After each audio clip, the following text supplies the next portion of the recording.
Students, आज हमने पढ़ना है conservation of the biodiversity. Conservation का मतलब क्या है ये कंजर्वेशन और हमें इसकी ज़रूरत क्यों पड़ी।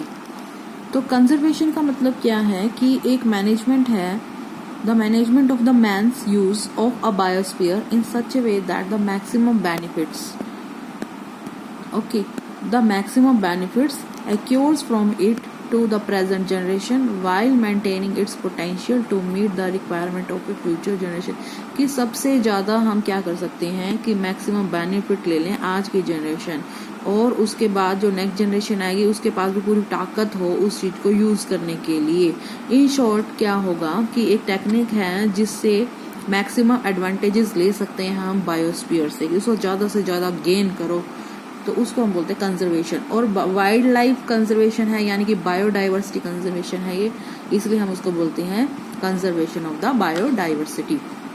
उसके बाद क्या क्या ऑब्जेक्टिव्स हैं conservation of the wild life की, क्यों हमें इसकी जो है वो जरूरत पड़ी है। तो अब इसमें क्या होगा कि to maintain essential ecological processes and life supporting system, उस इकोलॉजिकल प्रोसेस को मेंटेन करने के लिए इसकी ज़रूरत पड़ी। डाइवर्सिटी में स्पीशीज़ को मेंटेन करने के लिए हमें इसकी ज़रूरत पड़ी। To ensure a continuous use of the species, उसको पूरी तरह से हम यूज़ करना है। इकोसिस्टम उसका क्या रोल है क्या नहीं है उसको पूरी तरह से कंट्रोल करने के लिए हमें इस conservation of the wild life की बहुत ज़्यादा ज़रूरत पड़ी। उसके बाद कंजर्वेशन स्ट्रेटजी स्टेप, क्या क्या स्टेप होंगे कंजर्वेशन स्ट्रेटजी की, क्या हम अपना सकते हैं इसको करने के लिए। तो a comprehensive world conservation strategy for a judicious use of the living resources has been formulated by the scientists of 100 countries। तो स्टेप बाय स्टेप प्रोसेस है ये। और सबसे first point is the wild life should be protected in the natural habitat. इसका मतलब हमें natural habitat में ही wild life protect करनी चाहिए as in the artificial habitats under a human controls. जैसे कि जूलॉजिकल पार्क आपने देखे होंगे, बॉटनिकल गार्डन आपने देखे होंगे, तो वहाँ पर हम इसको प्रोटेक्ट करके रख सकते हैं। जो स्पीशीज थ्रेटन्ड होने वाली हैं उस पे ज़्यादा से ज़्यादा उसको कंट्रोल्ड प्रोग्राम बनाने, उसमें ऐसा प्रोसेस बनाना जिसमें हम वो एक्सटिंक्ट नहीं होने देनी हमने स्पीशीज। उसके बाद उसको पूरा लाइफ सपोर्टिंग सिस्टम प्रोवाइड करना, प्रॉपरली मैनेज करना, प्रॉपरली कंजर्व करना, एयर लैंड वाटर ये सब कुछ उसको मैनेज करना या मिलना चाहिए। सारी जो वैरायटी है प्लांट्स और एनिमल्स की, उसमें जो वाइल्ड वैरायटीज़ हैं या उनके रिलेटिव्स हैं, and all the micro organism should be preserved. इसको पूरी तरह से प्रिजर्व रखना पड़ेगा हमें, तभी जाके ये स्ट्रैटेजी कामयाब रहेगी। ठीक है, तो habitat of the wild life of the plants and animal should be preserve in the protected area. ये नहीं कि हमने वहाँ पे प्लांट्स डाल दिए और उसको कवर नहीं किया तो कोई भी गाय भैंस कुछ भी आया एनिमल आया और उसने उसको बिल्कुल डैमेज कर दिया। 6 point is the critical habitats, feeding area, breeding ground, resting site of the wild animal should be kept intact to the ensure safe and growth.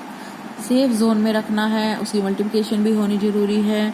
तो एक the ecosystem rather than the single species should be preserved. एक छोटी से छोटी species भी हमें preserve करके रखनी पड़ेगी। उसके बाद next point is the unique ecosystem should be safeguard on priority basis. ठीक है, प्रायोरिटी बेसिस पे होना चाहिए। पूरी की पूरी स्पीशीज और ecosystem should not be exploited animal. Simple, कोई भी उसकी एजेंसी या कंट्री उसको ओवर एक्सप्लॉइट ना करे। International trade in the wild plant and animals and their product should be regulated by लाज होने चाहिए उसके लिए, रेगुलेशन के लिए। नेशनल पार्क्स हैं, बॉटनिकल गार्डन्स हैं, सेंचुरीज हैं, वाइल्ड लाइफ प्रोटेक्शन के लिए होने चाहिए।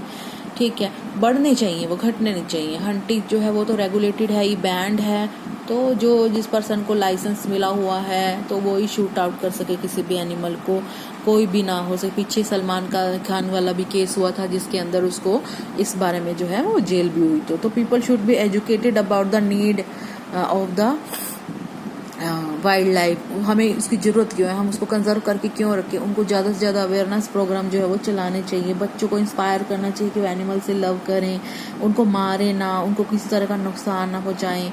तो they should be take in the zoo, अगर कोई मिल जाता है तो, या फिर कोई आजकल तो ये भी है कि गायें या फिर ये जो चीज़ें हैं ये इस तरह से भटकती रहती, तो हम लोगों को एक ऐसा प्रोग्राम बनाना चाहिए जिससे ये एक जगह हम उनको लेके जा सकें। तो wild life conserve program are जो है पूरे ऑल ओवर वर्ल्ड के अंदर, नॉट ऑन इन इंडिया, तो वो बने हुए हैं। बस हमें ज़्यादा से ज़्यादा क्या करना है कि पब्लिक को ज़्यादा से ज़्यादा समझाना है, कोऑपरेट करें, ताकि इन प्रोग्राम्स में united national educational scientific and cultural organisation बनी हुई है, यूनेस्को जिसको हम बोलते हैं, और बहुत सारे ऐसे प्रोग्राम हैं जो वाइल्ड सेंचुरीज को, वाइल्ड लाइफ को बचाने के लिए जो है वो बने हुए हैं। तो ये है कंजर्वेशन ऑफ द बायोडाइवर्सिटी या conservation of the wild life. अब हम नेक्स्ट वीडियो में पढ़ेंगे methods of the conservation of biodiversity, कौन कौन से मेथड्स होने चाहिए।